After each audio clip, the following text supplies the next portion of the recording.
বিগত 2টি বছরের ন্যায় এবারও আগরতলা শহরের বুকে অনুষ্ঠিত হতে চলেছে হেরিটেজ ফেস্ট। যুব বিকাশ কেন্দ্রের উদ্যোগে আগরতলা স্বামী বিবেকানন্দ ময়দানে সপ্তাহব্যাপী আয়োজিত এই উৎসব আগামী 21 নভেম্বর আনুষ্ঠানিক উদ্বোধন করবেন রাজ্যের মুখ্যমন্ত্রী ডক্টর মানিক সাহা।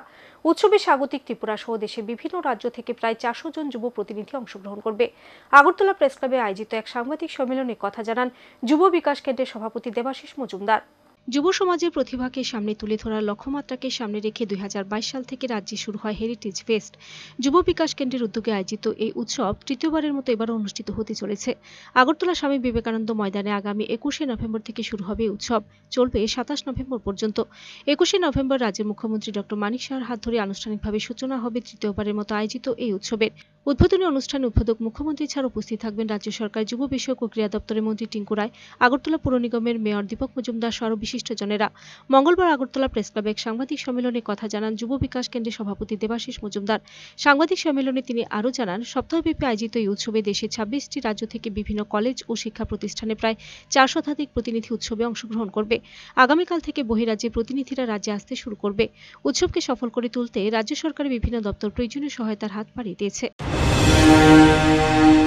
আমি যুব বিকাশ কেন্দ্র পরিবারের পক্ষ থেকে আপনাদেরকে ধন্যবাদ জানাই।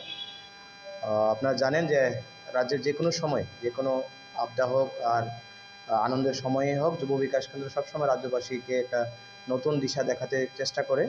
তারই অঙ্গ হিসেবে আমরা 2022 সালে এই হেরিটেজ ফেস্ট আমরা শুরু করেছিলাম এবং আপনারা দেখতে পাচ্ছেন যে প্রত্যেক বছর এই ফেস্টিভ্যালের যে মাত্রা দিন দিন বাড়ছে। রাজ্য সরকার আমাদের পাশে সবসময় সহযোগিতার হাত বাড়িয়ে দিচ্ছে, তাই আমরা এই মাত্রাকে বাড়িয়ে নিয়ে যেতে পারছি।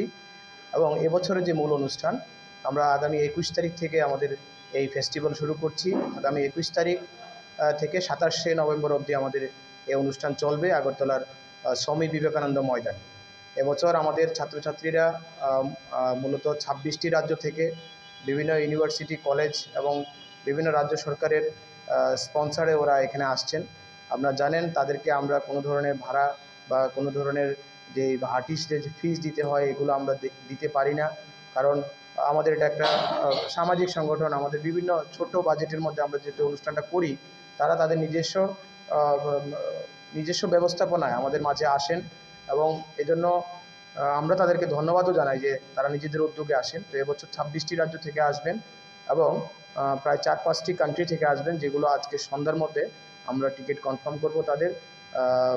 তারা উড়োজাহাজে এখানে আগরতলায় এসে পৌঁছবেন আগামীকাল। Bureau report, search India channel.